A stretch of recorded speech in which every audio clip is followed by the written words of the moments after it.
என்னெல்லாம் செய்கிறீங்க? உக்களி செய்ய போகிறோம்பா. உக்களியா? எங்கள் சின்ன வயசு ஸ்நாக்ஸ் இதெல்லாம் சாப்பிட்டோம்னா ரொம்ப டேஸ்ட்டாக இருக்கும். நான் செஞ்சு தரேன், நீ சாப்பிட்டு எப்படி இதுன்னு சொல்லுண்ணே. சரி, அரிசி வறுத்துக்கணும் அதுக்கு ஃபஸ்ட்டு. இந்த மாதிரி கோல்டன் ப்ரௌனாக வரணும் ஃப்ரெண்ட்ஸ். நல்லா வறுத்துக்கணும் இந்த மாதிரி. இப்போ மிக்சியில் போட்டு அரைச்சி பவுடர் பண்ணிடலாம். நம்ம போகலாங்க ஜாலியாக.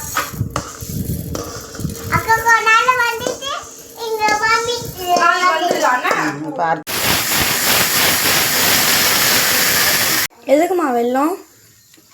இனிப்பாக தான் இருக்கும் இந்த ஸ்நாக்ஸ். வெல்லம் போட்டு நல்லா கரைச்சிக்கலாம். இப்போ நம்மளோட வெல்லம் கரைஞ்சிச்சு. நம்ம அரைச்சி வச்ச பவுட்ரு சேர்த்துக்கலாம். அரிசி மாவு பவுட்ரு.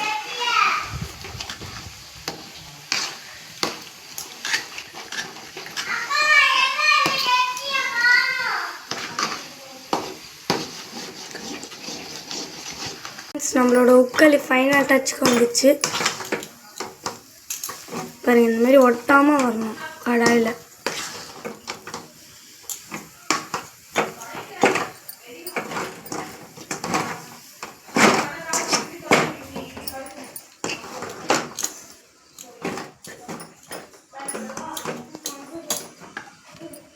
கீ ஊற்றிக்கலாம் ஃப்ரெண்ட்ஸ். அவ்வளோ ஊற்றிக்கோங்க கீ. அவ்வளோதான், நெய் ஊற்றி நம்ம சாப்பிட்லாம். உக்களி ரெடி. நீங்களும் இதுமாரி யாருன்னா சின்ன வயசில் உக்களி சாப்பிட்டு இருந்தீங்கன்னா கமெண்ட்ஸில் சொல்லுங்கள்.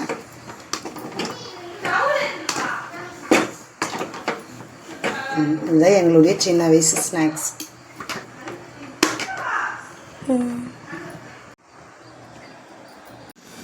உக்களி எப்படி இருக்குது சொல்லுங்கள் ரெண்டு பேரும். எப்படி இருக்குது சொல்லு பாப்பா. சூப்பராக இருக்குமா? எப்படி இருக்கு? சூப்பராக இருக்குது. நீங்களும் உங்கள் வீட்டில் ட்ரை பண்ணி பார்த்துட்டு மறக்காமல் எப்படி இருந்துச்சு கமெண்ட்டில் சொல்லுங்கள். பாய் பாய்.